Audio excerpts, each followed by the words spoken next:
Good morning everyone. कसे आहात सगळे? मजेत आहात ना? ह्या नवीन व्लॉगमध्ये तुम्हा सर्वांचं मनापासून स्वागत. आपल्या आजच्या या व्लॉगला आपण आता सुरुवात करतोय. चला तर मग.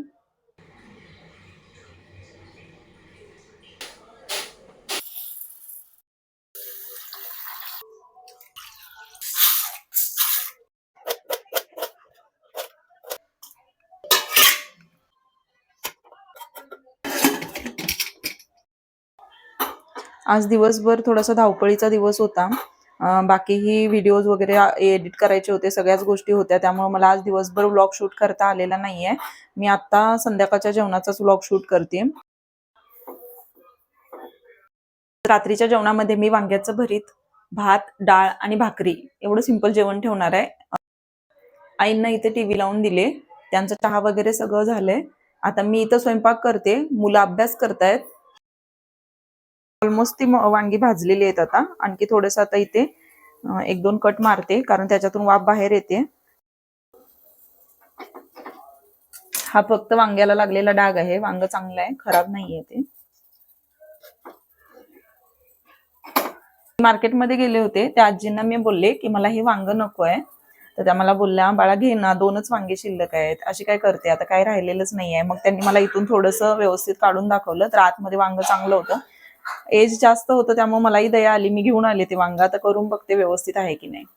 पहिला आमची आजी वांग लसूण त्याच्यामध्ये घालून लसणाच्या पाकळ्या वगैरे वांग्यात खोचायची आणि त्या चुलीत भाजायची. कांदाही त्यासोबतच चुलीत भाजण्यासाठी ठेवायची. ते सगळं एकत्र करून नंतर हाताने कुस्करून त्याचं वांग्याचं भरीत करायची. पण आता तशी सोय नाहीये, त्यामुळे आपण डायरेक्ट आता गॅसवरतीच वांग भाजतो आणि मग ते आपण फोडणी टाकून त्या पद्धतीनं करतो. ते त्या पद्धतीनं ज्या वांग्याला फोडणी टाकत नव्हते, डायरेक्ट एका बाउलमध्ये वांग घ्यायचे आणि हाताने सगळ्या त्या वस्तू ज्या आपण भाजलेल्या होत्या चुलीतल्या, तर त्याचे सगळ्याचे कांद्याची टरफरं वगैरे जळलेली काढायची आणि त्या हाताने कुस्करून त्याचं वांग्याचं भरीत बनवलं जायचं. मस्त लागत होतं ते. माझी वांगी आता भाजून तयार आहेत इथं. यांच्या आता मी साली काढून घेईल थोड्या वेळाने. याला जरासं थंड होऊ देते आणि मग नंतर याच्या साली काढून घेते. मी डेली रुटीनच्या व्लॉगमध्ये फक्त दिवसाची जी भांडी असतात, सगळे ऑफिसला गेल्यानंतर वगैरे, स्कूलला मुले गेल्यानंतर, तीच भांडी वगैरे मी घासताना दाखवते. आज मी पहिल्यांदाच संध्याकाळचं सगळं काम दाखवते. मुलं स्कूलवरून आलेत, त्यांचा टिफिन आहे, हे ऑफिसला गेले होते, त्यांचा ऑफिसवरून आणलेला टिफिन आहे, चहाची भांडी आहेत, ही मी जेवणाच्या नंतर आधीच म्हणजे स्वयंपाक झाल्यानंतर लगेच स्वच्छ करून घेते, कारण जेवणानंतरची भांडी परत एक्स्ट्रा ऍड होतात ह्याच्यामध्ये आणि सगळी एकत्र घासणं म्हटलं की त्रास होतो थोडासा, त्यामुळे मी जितकी भांडी असतात तितकी लगेच लगेच स्वच्छ करत असते.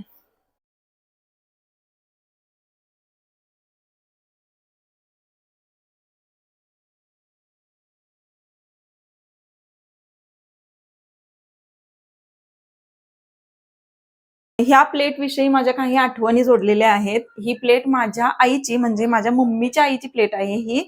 ज्यावेळी आम्ही सुट्ट्यांसाठी गावी जायचो त्यावेळी मी ह्याच प्लेटमध्ये डाळ भात, दूध, शाई, वरण भात, पिठलं भाकरी मला ह्याच प्लेटमध्ये खायचा असायचा. आईच्या हातचा ठेचा. तर मी आईला सारखी बोलायची, आई मला तुझ्या ह्या प्लेट खूप आवडतात. त्या आईने लक्षात ठेवलं होतं आणि आई जाण्यापूर्वी मावशीला सांगून गेली होती की ह्या 2 प्लेट आहेत ना स्नेहाला पोचव. तर ज्यावेळी आई गेली त्याच्यानंतर मावशीने मला ह्या प्लेट मला दिल्या होत्या, तर ह्या मी आईची आठवण म्हणून जपून ठेवलेत. आता वांग्यांच्या पूर्ण साली काढून ठेवलेत, कांदा चिरून घेतलाय, टोमॅटो चिरून घेतलाय, आता फोडणी टाकून घेते. मला आज स्वयंपाक बनवायचा फार कंटाळा आलेला होता, पण काय करणार, माझ्या भरोश्यावरती 4 लोक आहेत, त्याच्यामुळे मला कोणत्याही परिस्थितीत उठून स्वयंपाक हा करावाच लागतोय. पण आज मला फार कंटाळा आलेला होता.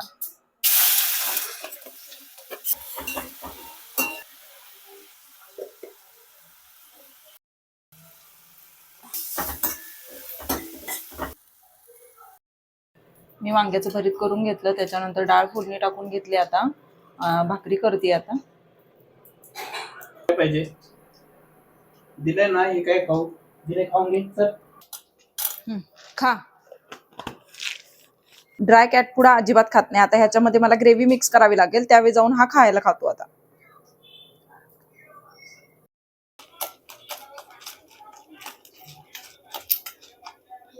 जा खा. झालं, ग्रेव्ही घालून झाली, लागला खायला. आता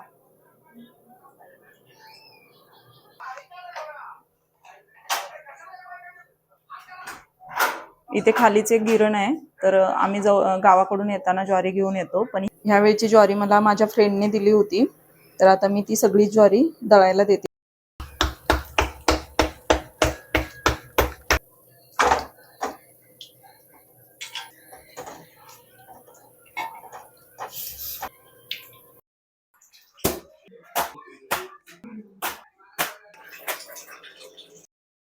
ज्या रूममध्ये मुलं अभ्यासला बसलेले असतात हा तिथेच जाऊन बसतो. मुलं हॉलमध्ये गेली की हा हॉलमध्ये जातो. मुलं बेडरूममध्ये आली की हा परत बेडरूममध्ये येतो. आमच्याजवळ हा थांबतच नाही. हो म्हणून सांगतोय.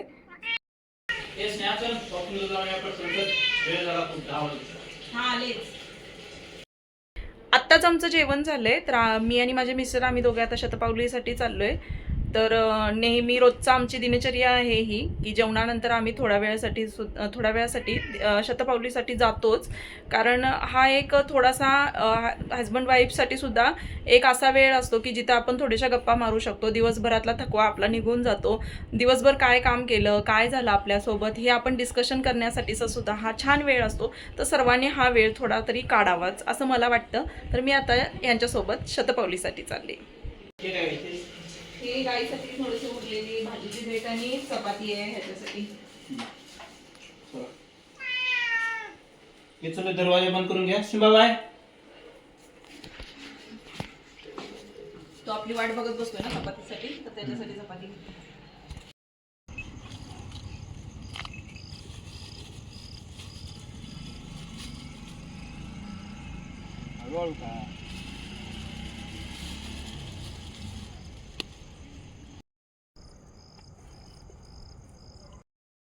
मला तुम्हा सर्वांशीच काहीतरी बोलायचं आहे. मी आत्ताच माझे व्हिडिओज वगैरे बनवायला सुरू केलेलं आहे. मला काही जास्त दिवस झालेले नाही आहेत, त्यामुळे मला प्रॉपर व्हिडिओ अँगल्स किंवा कॅमेरा अँगल्स, कुठे ट्रायपॉड्स लावायचे, कोणत्या अँगलने शूट करायचं, हे अजून प्रॉपर जमत नाही. किंवा मी कोणतीही स्क्रिप्ट वगैरे तयार करून बोलत नाही. मला ज्यावेळेस मी जे काम करत असते त्यावेळेस मला जे सुचतं त्यावेळेस मी ते बोलते. तर मला अजून मी ह्या गोष्टीमध्ये परफेक्ट झालेली नाही आहे, त्यामुळे कॉन्फिडन्स खूप कमी आहे. तर मला थोडेसे सजेशन्स तुमच्याकडून हवे आहेत, की माझ्या व्हिडिओजमध्ये वगैरे जर काही चुकत असेल तर ते काय चुकतं, किंवा जर ओके वाटत असेल तर तेही सांगा. पण कॉमेंट करायला विसरू नका. तुमचे कॉमेंट्स थोडेसे मला कमी पडत आहेत. जर तुम्हाला व्हिडिओज आवडत असतील तर प्लीज कॉमेंट करा आणि मला सांगा की माझे व्हिडिओज तुम्हाला कसे वाटतात.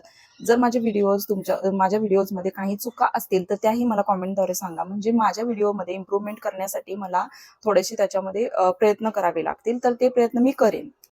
माझी आता सगळी कामं उरकलेली आहेत. आम्ही शतपावलीसाठी सुद्धा गेलो होतो, तिथून आम्ही आता परत आलोय आणि हा व्लॉगही मी आता इथेच एंड करतेय. भेटूया आपल्या नवीन व्हिडिओमध्ये. तोपर्यंत माझ्या चॅनलला सबस्क्राईब करायला विसरू नका. छान छान कॉमेंट्स करा, भरभरून लाईक्स करा. सर्वांपर्यंत हा व्हिडिओ जास्तीत जास्त शेअर करा आणि भेटूया आपल्या नवीन व्हिडिओमध्ये. तोपर्यंत बाय बाय.